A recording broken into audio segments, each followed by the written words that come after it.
భారతదేశంలో 18వ దఫా పార్లమెంటుకు సార్వత్రిక ఎన్నికలు జరుగుతున్నాయి.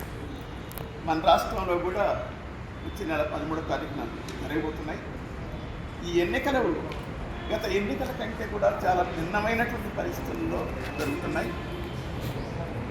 గత 10 సంవత్సరాలుగా కేంద్రంలో అధికారంలో ఉన్నటువంటి ఫాసిస్ట్ ఆర్ఎస్ఎస్ బీజేపీ ప్రభుత్వం మోడీ నాయకత్వాన మొత్తం దేశంలో హిందుత్వ ఫాసిజాన్ని తీసుకురావడానికి తీవ్రంగా ప్రయత్నం చేస్తుంది. ఫాసిస్ట్ పాలన కొనసాగిస్తుంది, రాజ్యాంగం మీద దాడులు సాగిస్తుంది, పార్లమెంటరీ వ్యవస్థ, పార్లమెంటరీ సంస్థలు వాటి మీద దాడులు సాగిస్తుంది.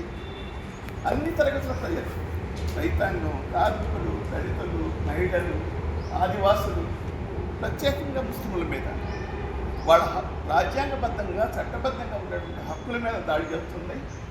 2వ తరగతి పౌరులుగా ఈ రోజున మైనార్టీలని పరిగణిస్తూ చట్టాల్లోనే మార్పు తీసుకొస్తుంది. బట్ ఈ పౌరసత్వ చట్టం కానీ లేక ఇతర చట్టాల్లో కూడా మనకు కనిపిస్తూ ఉంది. దేశంలో ఫెడరల్ వ్యవస్థ ఏదైతే ఉందో సమాఖ్య వ్యవస్థను విచ్ఛిన్నం చేస్తూ కేంద్రీకృత ప్రభుత్వాన్ని ఏర్పాటు చేయడానికి ప్రయత్నం చేస్తుంది. ప్రజా ఉద్యమాలు మాత్రమే కాకుండా ప్రతిపక్ష పార్టీల మీద కూడా పెద్ద ఎత్తున దాడులు సాగిస్తూ ఉంది. ప్రతిపక్ష పార్టీ ప్రభుత్వాన్ని నయానా భయానా కేంద్రంలో తన చేతుల్లో ఉన్నటువంటి సంస్థల్ని ఈడీ కానీ, సిబిఐ కానీ, ఇతర ఇన్కమ్ ట్యాక్స్ కానీ ఇటువంటి డిపార్ట్మెంట్స్ని తన చెప్పు చేతుల్లో ఉంచుకొని దాడులు కొనసాగిస్తూ బెదిరించి వాటిని తన పార్టీలోకి లాక్కుంటుంది. ఆ ప్రభుత్వాన్ని కోల్దోస్తూ ఉంది.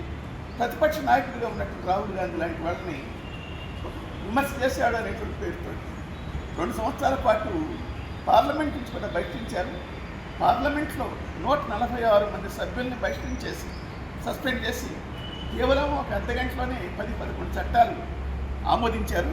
ఆ విధంగా పార్లమెంటు సంస్థలు ఉప్పైపోయి ఇవాళ న్యాయ వ్యవస్థతో చెప్పు చేతిలో తీసుకుంది. న్యాయాధీశుల్ని, సుప్రీంకోర్టు న్యాయమూర్తుల్ని, హైకోర్టు న్యాయమూర్తుల్ని తనకిష్టమైన వాళ్ళని అపాయింట్ చేసే స్థితికి తీసుకొచ్చింది.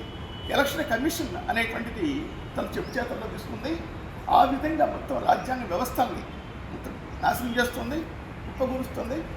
దేశంలో ఫాసిస్ట్ రాజ్యాన్ని తీసుకొస్తుంది.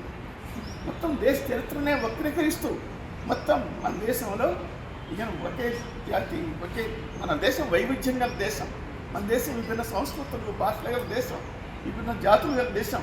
అటువంటి దేశాన్ని ఒకే జాతి అనే పేరుతోటి, ఒకే భాష, మొత్తం కూడా ఒకే నాయకుడు, ఒకే జెండా ఉండాలనేటువంటి దాంతో ఇటువంటి ఏకఛత్రాధిపత్యం, కేంద్రీకృత పరిపాలన, నియంతృత్వ పరిపాలన ఫాసిస్ట్ రాజ్యం తీసుకురావడానికి ప్రయత్నం చేస్తుంది. అటువంటి ఫాసిస్ట్ రాజ్యం తీసుకురావడానికి ప్రయత్నం చేస్తున్నటువంటి ఇది కార్పొరేట్, విదేశీ స్వదేశీ కార్పొరేట్లో అదానీ, అంబానీ లాంటి ఆర్థిక పెట్టుబడిదారులు